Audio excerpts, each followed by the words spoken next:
Pekný deň všetkým. Otvorili sme Staronový Oplotok, kde tiež fungujeme v režime Agroles. No a chcem vám ukázať, že aké jednoduché to je, jak sa to vlastne dá spraviť. A toto je taká prírodná depresia. Je to vytvorené vodnou eróziou, vlastne nad nami hore vyviera prameň, ktorý pomaly steká dole. No, jak vidíte, niekedy to bolo takisto pasené, sú tu obrovské solitéry, no, to je vtáčia čerešňa, potom sú tu aj nejaké jablone, a je tu veľa jelše, ale keď sa tu taktiež pasol dobytok, on potom pri priemyselnom poľnohospodárstve neostal čas na to, aby sa niekto tomu venoval. No a čo sa deje vlastne, keď ten dobytok sem príde? Tak v prvom rade on sa snaží napasť. To je všetko, čo sa dá zožrať, sa dožere. Potom je tu veľa suchých konárov a tým prirodzeným pohybom sa vlastne olámu. Tým pádom sa to rozšíri a zväčší sa priestor pre neho a takisto sa zväčší priestor aj pre rôzne živočichy, ktoré v takomto prostredí žijú. Tu môžete vidieť, tá voda tu sa necháva všelijaké diela. Toto je jedno z nich. Vlastná jelša, aj koreňový systém vlastne spevňuje a vytvára kaskádu, kde tá voda postupne odteká a jelša zadržiava pôdu. No je to také prítmie a to vlastne vyhovuje hlavne takým rastlinám, ktoré možno nie sú vhodné na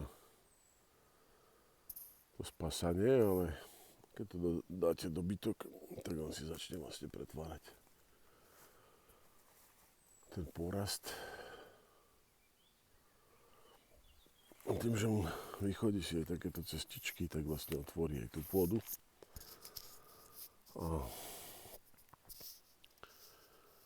vždycky nielen v agrárnej krajine, ale aj v prériách boli vychodené chodníky zverov, či už bizonmi alebo praturmi. A tým, že tá pôda sa stane odkrytou, tak môže hmyz vlastne využívať to stanovište. A jak vidíte, na tých presvetlených miestach potom to lepšie narastá. No a to je jedno také miesto, ktoré už bolo vypasené minulý rok. No a pozrite sa, jak prirodzene vlastne sa tá tráva dostáva do toho porastu. Je potrebné zobrať a otvoriť, aby bolo viacej slnka a tým pádom aj tie trávy a byliny, ktoré potrebujú ten slnečný svit, sa to mohli dostať a rozrastať. No, asi sa pozeráme na lesnú škôlku.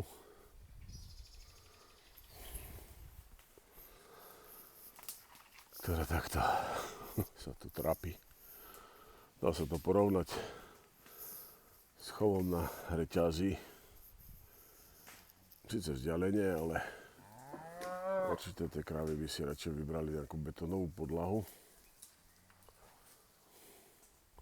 a kvalitnú senaž, pretože takto by neboli odkazané na život v agrolese a na benefity s tým spojené. To znamená, že Je tu priateľná vlhkosť, je tu zatienenie, je tu možnosť čerstvej potravy, poprípade vedia zísť dole k vode, tam je močiar, kde sa s obľubou napájajú, čistia, robia si ošetrenie pokožky na kriakoch. No toto je ten svet, ktorý vlastne takýto agrolesnický systém ponúka.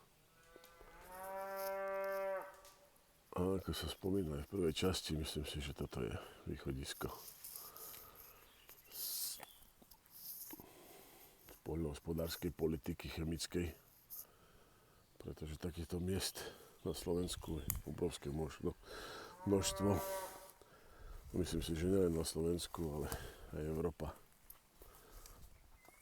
má veľa miest, ktoré by mohol utvárať dobytok, tak ako to bolo niekedy. A tým pádom by sme neboli odkazaní na dovoz soje, na výrub brazílskych pralesov. A ani by nás nestrašila lacná pšenica z Ukrajiny, pretože tento dobytok žiadnu pšenicu nevidí. Aj napriek tomu prosperuje, napriek tomu je zdravý, takže neživíme ani žiadnu medicínsku lobby, pretože pokiaľ sa dobytok zraní a nejakým zásadným spôsobom, že nie je vhodný do chovu, tak prichádza mesiara naprava vzniknutú situáciu.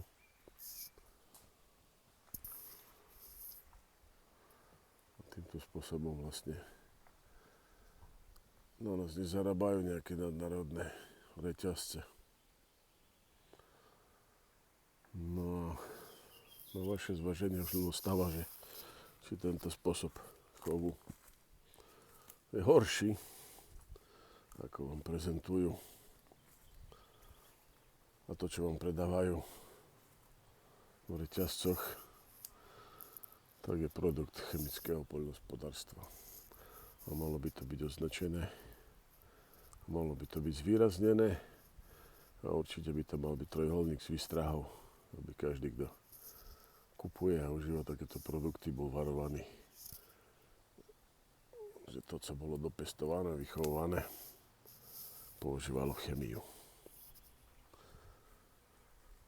Tak takouto otázkou sa s vami lúčim. Porozmýšľajte, či je lepšie chodiť do supermarketov alebo nakupovať u miestneho gazdu. Ďakujem všetkým za pozretie. Dovidenia.